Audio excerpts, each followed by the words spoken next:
welcome back to Life and Style. Yes, this is still here with me. We're on Motivate, and today we are all about renewable. See the way that word is giving me problems. Absolutely.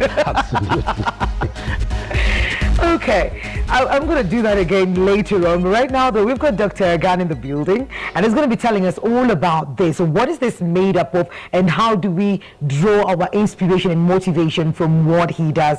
Welcome to the show. Thank you, Mwikali. Maybe you can start with a bit of introduction, full titles, and what this is, the company name, and all of that.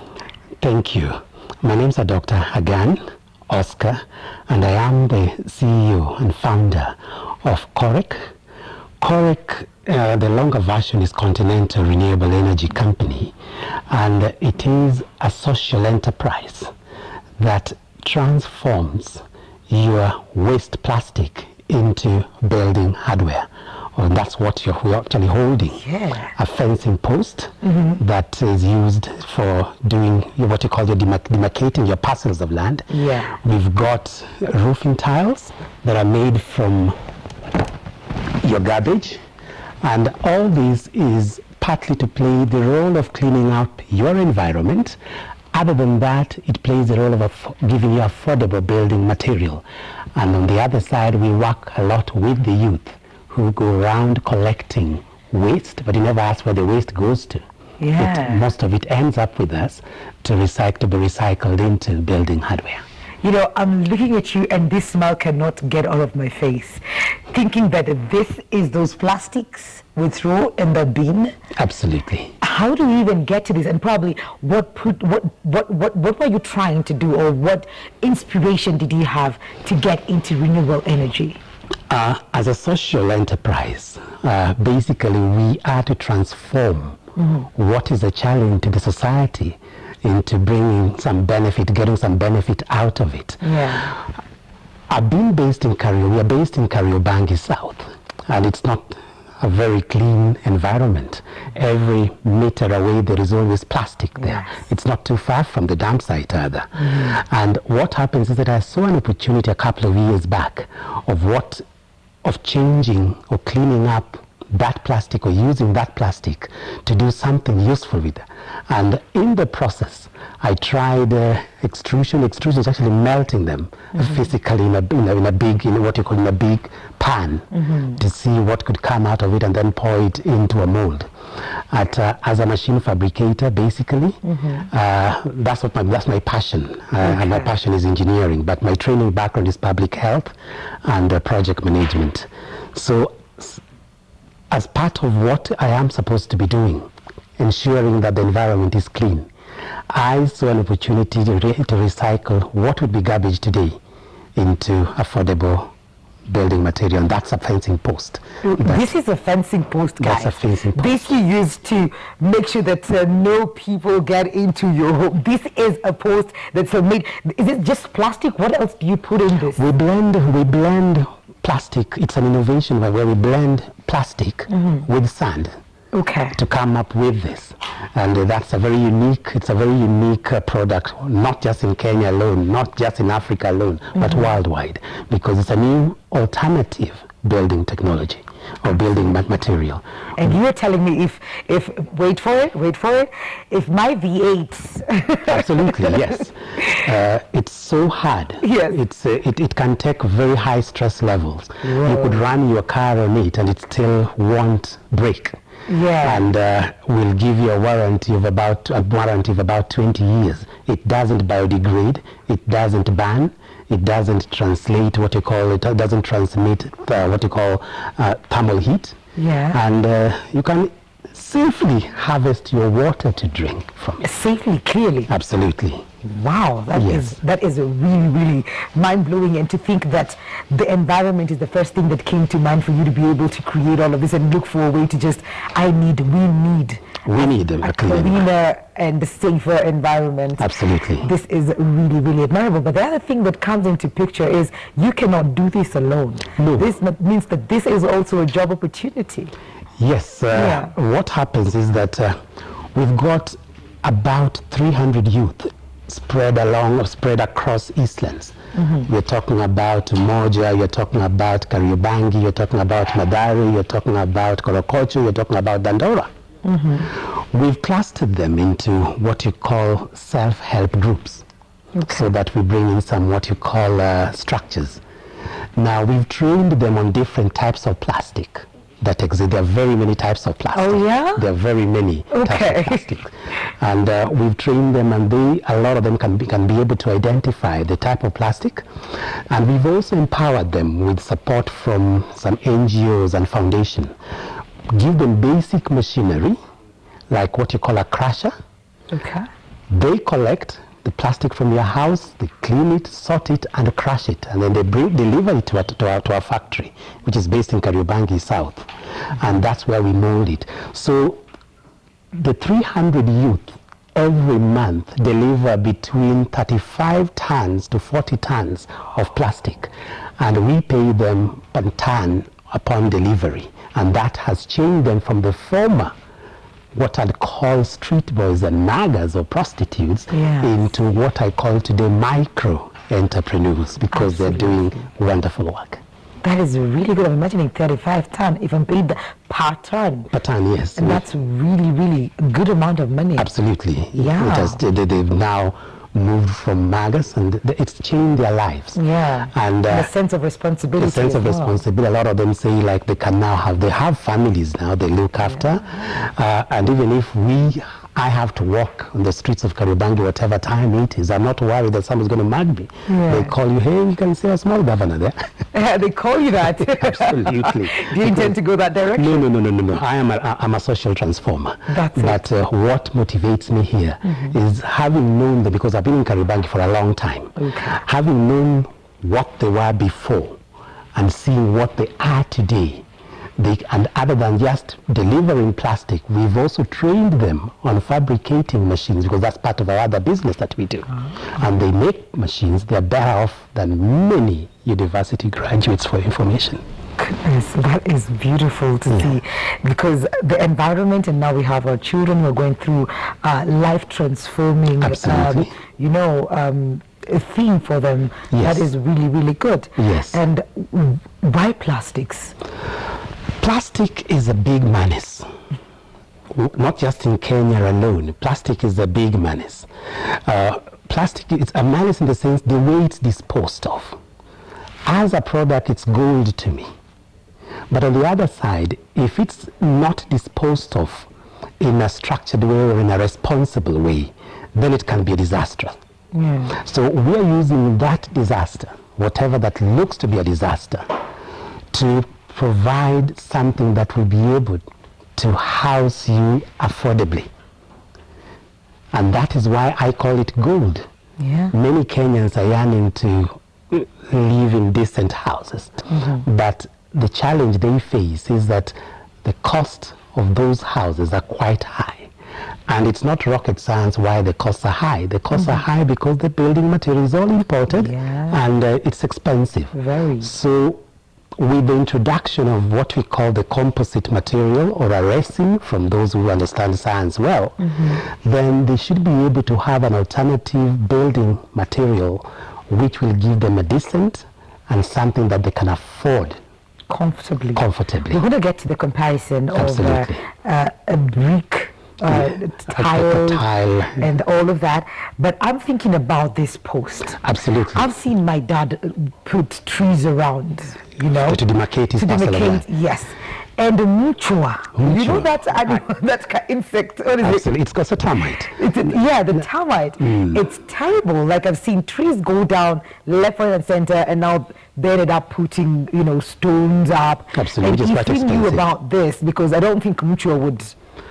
Naturally, termites do not eat or do not attack what they call plastic. And not any insect that I know of that attack plastic. Yes, a lot of my customers, or a lot of people who use that fencing post, come in because they want durability. They want, they've been victims of what I'll call vandalism, because a lot of timber that Kenyans use are vandalized for firewood, are vandalized for something else. Yeah. And so you go to fence your parcel again if you used timber. And even if you used cement, there is metal in cement. And that piece of cement post will be vandalized, and they'll pick up the metal in there to sell somewhere at a scrapyard. Yeah. So this is an alternative where you use what was discarded as garbage to demarcate your land, and it's also insect or termite resistant and very durable, and you can get them in different colors.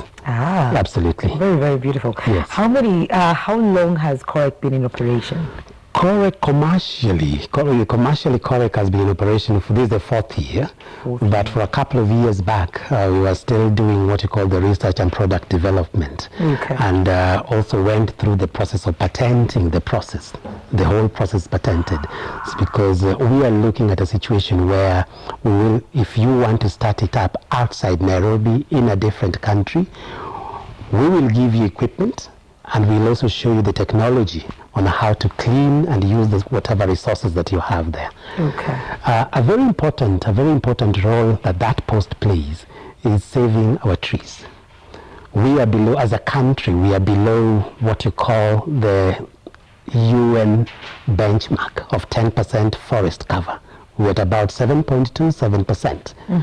So what that post does, or what that post has done, is that it's an alternative to cutting tree. Don't cut your tree. Just come in and which I believe I will also leave my contacts, and you could just use garbage to demarcate your land as you save our mother nature. And other than just the fence alone, we've also got a product here which is called a lumber plank, which is used for doing furniture from the same material. Furniture, outdoor furniture. You could extrude it into a 3x2 size, a 4x2, 6x2, and use it to do furniture. It's planed, you can grind it, you can nail it, you can do anything that timber would do with it. So we have an alternative to timber. So let's save our timber. Absolutely. You know, looking at it, I can see the different colors of plastic in there. Absolutely, I see red, yellow, blue, green, all of it in there. Yes. And it's a really fun. It's really fun. It's fun. Very, very fun. It's fun, but all in all, what we're telling everybody, don't cut a tree. Use your garbage to substitute your expensive gold timber. Demand, how's the demand? Demand is new. People are used to their old traditional way of doing things. Absolutely. How are they accepting or buying into this idea? The product has been very well accepted. Good. People are getting to know. One, because it's more durable than the ordinary timber, and people, out of having been victims of vandalized trees or vandalized posts, would want a product that is not going to be vandalized.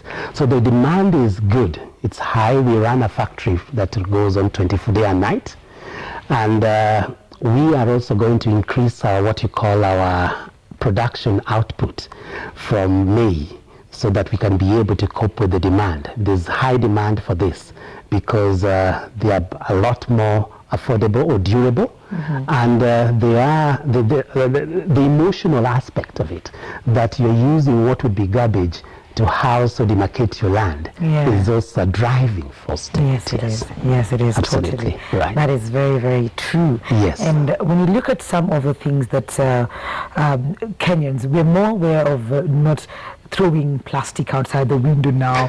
So we try and probably place it in bins and stuff like that. Absolutely. So apart from the small groups, how do you go about enlightening people on how to take care of their garbage? Not to throw them away, not to burn them, because now when you burn the plastic, you don't get the plastic. Absolutely. We don't get the beautiful product. Yes. How do you go about educating and creating awareness to the public? We do have forums. We have partners that we work with. We got, I'd like to mention, World Vision is a very strong partner to us, where we hold forums with schools, we hold forums with youth groups, a lot of youth groups, to encourage them and to educate them on the importance of living in a clean environment, and also transfer them like the knowledge or the skill on how to dispose their garbage responsibly. It takes place almost every 2-3 months. And every time they leave, we give them what you call brochures, we give them information which they can pass on through their networks to other residents on how not to dispose of their material carelessly. So it's something that I started with about 13 members, and now we are over 300. So there is a multiplier effect in it.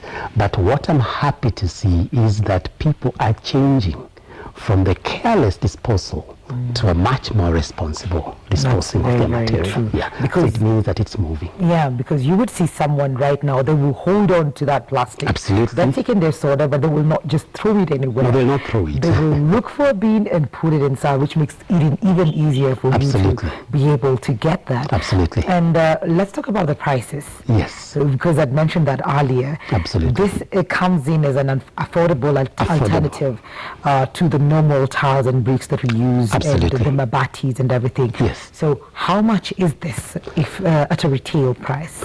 At a retail price, this is 80 shillings. So when you do your house, what normally happens is that we do them in what we call square meters. Yeah. The roof is measured in square meters. Okay. So 10 of them make a square meter. So it means 800 shillings, you've got a square meter.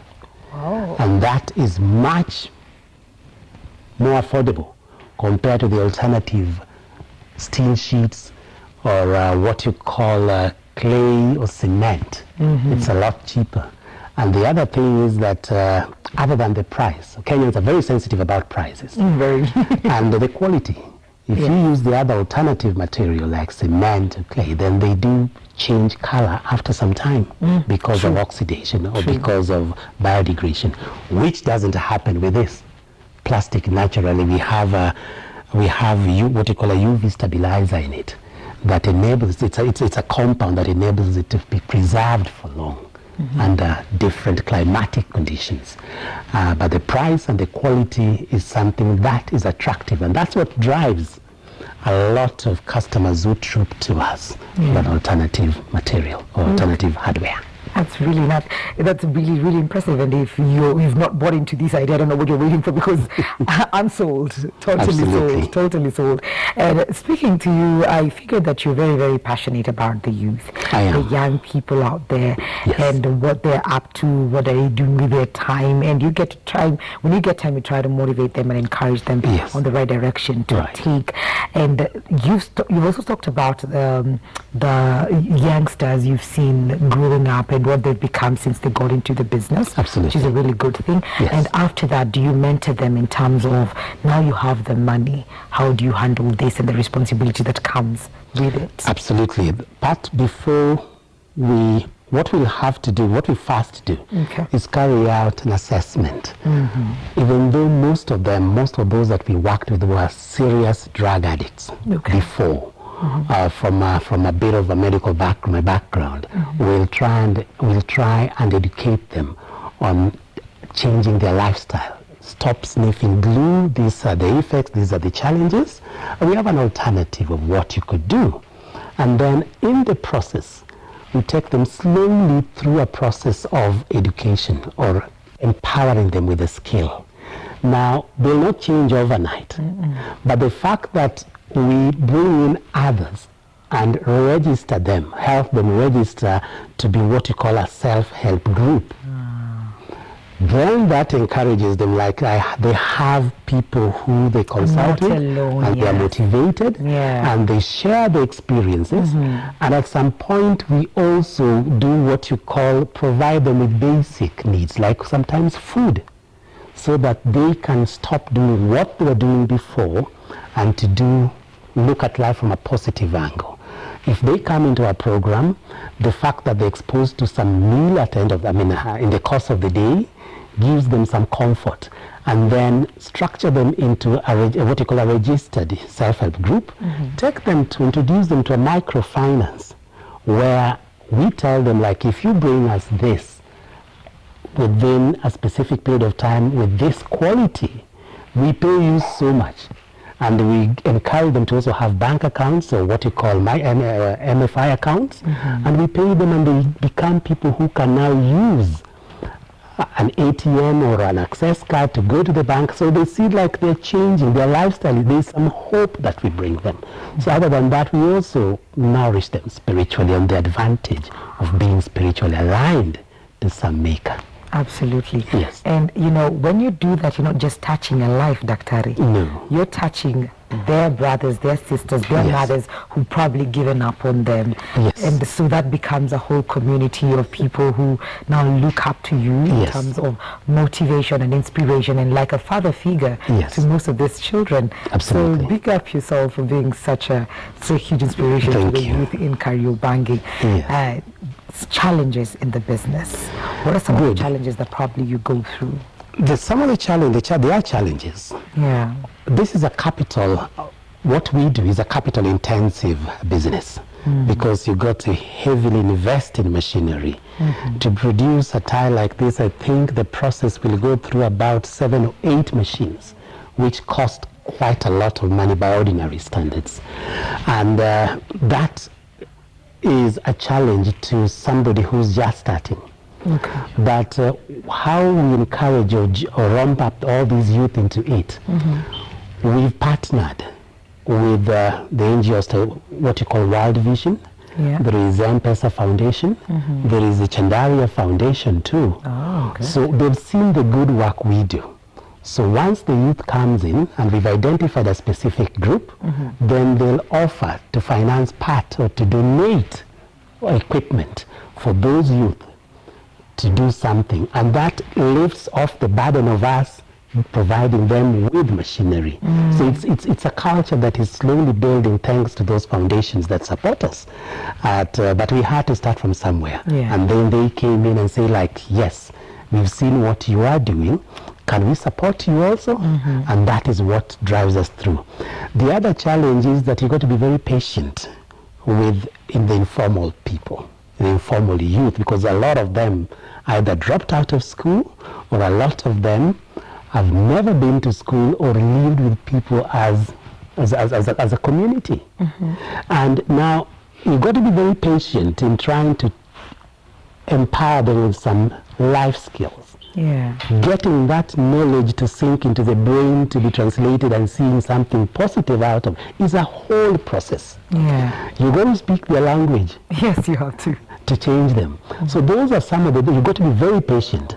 And then you also need to ramp in the other partners to see the positive, what you call effort you are doing. You've got to bring in a microfinance to also talk to them. You bring in the foundation people to talk to them, so that as a whole, by the time they change to be micro-entrepreneurs, it's like a year or 8 months.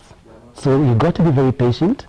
And that's a challenge. If you are impatient, you've got to also be ready to give your resources, because you've got to feed them at some point. You've got to give them food. You've got to clothe them, so that they see the benefit of changing from what they do. So there's a cost in it, there's a price, and there's a pain in it. But ultimately, what encourages me is I look back and I see people who are now entrepreneurs other than street muggers. Absolutely. How widespread is this? Kariobangi is the main factory. Kariobangi is the main factory. That's where it is. Do you intend to spread your wings to other places? Now we have counties. And here, that's where the business is. Absolutely. We are talking to the counties. We got a number of counties who are talking to us. We got Mombasa County, who are grappling with the youth, grappling with the garbage, grappling with what we call drug addiction. Drug addiction, yes. We've got Kisumu County that we have also talked to. And people have come from as far as Nigeria, Ivory Coast, who want to take the same model, because they have plastic that is a problem. They have youth that are unemployed. They have shanties and what you call slums that are coming up every day because of high costs. So we face the same social challenge. But our model is a model they want to replicate. So we are looking forward to replicate this model in those other counties and countries across Africa. But at the bottom line in future, what we are looking at is housing, Africans using their garbage. That's a nice way to put it. Yes. Totally. What's on your roof? My garbage. It's a garbage. Yeah. Because there's a very big disparity between what you see here and what we get from Dandora. Yeah. There are ways of worlds apart. Yeah. So taking that to be what it is and changing it to be something affordable to fill up a gap, a big gap. Housing is a big gap that exists. Decent housing is a big gap that exists across this continent. That's true. Now you look at that, and we are hoping that in another 5-6 years, we will have a lot more Corex across the counties and across the African continent. I hope so. It's a model that has been adapted, yes. Totally. Absolutely. And as we come to the end of this conversation, the youths that you help join in and create the self-help group for, because I'm sure probably someone is watching and they're wondering how can they be incorporated into that. What do they need to do, and what are the age limits? Basically, you've got to be 18 and above. You must be 18 and above as a requirement, because we don't want to promote child labor. Then the other point is that if you go to www.corec limited or corec limited, .com, then it has a map of where we are. But even if you anywhere around Kariobangi roundabout, it's called the Kariobangi roundabout, and you're looking for where the plastic is recycled, you can't really miss us. A lot of people come there, and a lot of them come out of being referred. And they look all the way. In fact, I was surprised the other day when I had a couple of Nigerians who looked at the Google map and came straight to where we are without asking, and they've never been to this country either. Wow. So we are there. We are open to training to help you establish micro-enterprises with the view of living in a clean environment and saving our dear trees. Saving our trees. Let's be green. And other than that, also empower you in terms of how you could use trouble. Garbage is a trouble around you. Yes, it is. To live in a clean environment. Absolutely. And bring you income. Okay. Yes. Thank you so much. So 18 and above, 18 have must an be interest, 18. Yes. be passionate about this, and avail yourself. Avail yourself, and then at least if you are at least above 10, the better for us, because it will enable us to help you register a self-help group, because so that there is some formality in this. Okay. It's important. We can't deal with everybody, but we can deal with them if they are in a structured organization. Absolutely. And the easiest organization to get structured under is a self-help group or a community-based group. Yes. Okay. So www. Corec. COREC limited, full LIMITED. Corec limited.com. And all your information is in there. All the information, from directions to numbers to call to whatever they need. Everything else they need. Thank you so much for coming on the show. It was a pleasure. It's been lovely, and probably final encouragement to the young people out there, because you're very passionate about them, as we finish the show. My encouragement is that each and every person, each and every one of you out there has a gift. What you need to do is to simply explore and use that gift to change your life and to change the lives of those living around you. Don't sit there saying, I'm looking for a job. There's a job somewhere. You can use your inborn gift to change the environment and create those jobs. Welcome. Absolutely. Someone said that you do not have to wait for someone else to come light up your life. You own the matches, so you go ahead and do that for yourself, and this is an opportunity for you as well, so you know what to do, you know what website to go to, www.correctlimited.com. Remember to talk to us on our social media platforms, KTN Life and Style on Facebook, KTN Life _Style on Twitter and Instagram as well, and on Facebook, KTN Life and Style, SMS us 22840. Now, this has been Motivate. We're taking a very short break. When we come back, Catherine Wangi with Books and Blogs.